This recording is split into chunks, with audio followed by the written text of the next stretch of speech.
The year is 480 BC. Across the Aegean Sea, the horizon burns with the banners of Persia. Xerxes I, the self-proclaimed king of kings, commands the greatest invasion force the world has ever seen, an ocean of men, drawn from every corner of his empire. Over 200,000 soldiers marched to crush a defiant handful of Greek city-states. Their orders: erase Greece from the map. The Persians had not forgotten their humiliation at Marathon, 10 years earlier. Now, Xerxes seeks revenge and glory. He orders bridges built across the sea itself, turning the waves into roads for his army. Cities fall silent before the rumble of Persian chariots. Even the ground trembles beneath their advance. But not all of Greece bows. King Leonidas I of Sparta watches the gathering storm. He knows the Greeks are divided, arguing over pride while the enemy approaches. There is only one hope: fight the Persians, where their numbers mean nothing, in the narrow mountain pass called Thermopylae, the Hot Gates. Leonidas handpicks 300 Spartans, each a veteran, each with sons to continue their line. They march north with allies from Thespia and Thebes, just 7,000 against hundreds of thousands. As the wind whips through the mountains, Leonidas looks toward the distant dust of the Persian horde and says, "We will hold the pass. Here we will make our stand." And as torches flicker across the cliffs of Thermopylae, the world holds its breath because the impossible is about to begin. Next, the narrow gate of fire, and the storm that would test the courage of men against the weight of an empire. At dawn, the Persians arrive like a tidal wave of bronze and steel. Their ranks stretch beyond sight. Xerxes sits upon his golden throne, expecting the Greeks to flee. But instead, the Spartans are combing their hair, polishing their shields, laughing quietly among themselves. To the Persians, it seems madness. To the Spartans, it's ritual, the calm before battle. When the first charge comes, the narrow pass becomes a killing ground. The Spartan phalanx locks, shields, spears leveled, and the Persians crash into them like surf against rock. Shields ring, spears thrust, and the disciplined wall holds firm. Bodies pile high. The mountain walls echo with the clash of iron and the screams of the dying. For 2 days, the Greeks turn back every attack.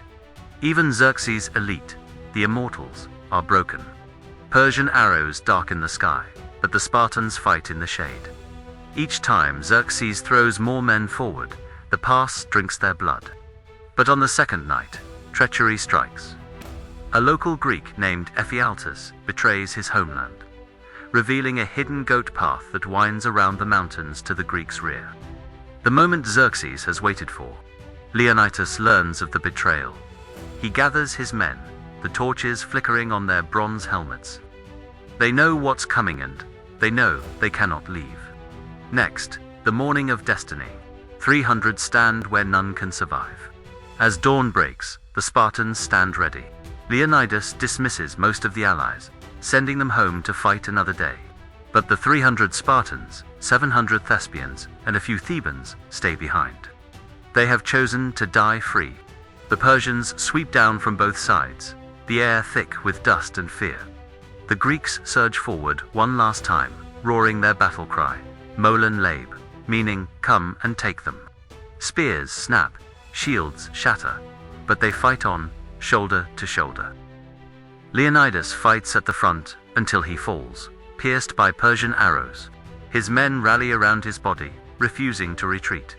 They fight until every weapon is broken, until they are fighting with fists and teeth. The sky rains arrows, and the last Spartans stand in a storm of death. When the final volley falls, silence returns to the Hot Gates. The Persians have won the ground, but not the war. They have paid for it in rivers of blood. Leonidas' sacrifice buys precious time for the Greeks to unite and prepare for the next great clash of Salamis, where the tide of history will turn. Next, a navy against an empire. The sea becomes fire. Days later, the Persians marched through the pass, littered with their dead. Leonidas' body, stripped of honor by Xerxes' order, is raised high, a warning to those who would defy the empire. But the message fails. Across Greece, the sacrifice at Thermopylae becomes a rallying cry. The words carved into the stone at the hot gates will echo for millennia. Go tell the Spartans, stranger passing by, that here, obedient to their laws, we lie. Thermopylae was not a defeat, it was a spark. Within months, the Persians would be crushed at Salamis, and later, at Plataea. The 300 had held the line long enough for freedom to survive. Centuries later, soldiers would remember them at Rorke's Drift, Stalingrad, Dien Bien Phu, whenever the few stood against the many. The stand at Thermopylae became legend, not because they won, but because they chose to fight when they could not. As the camera fades on the silent pass, Leonidas' last words seem to whisper across time. Spartans never retreat. Spartans never surrender. Like and subscribe to Clash Chronicles for more epic tales of courage, strategy, and history that shaped our world.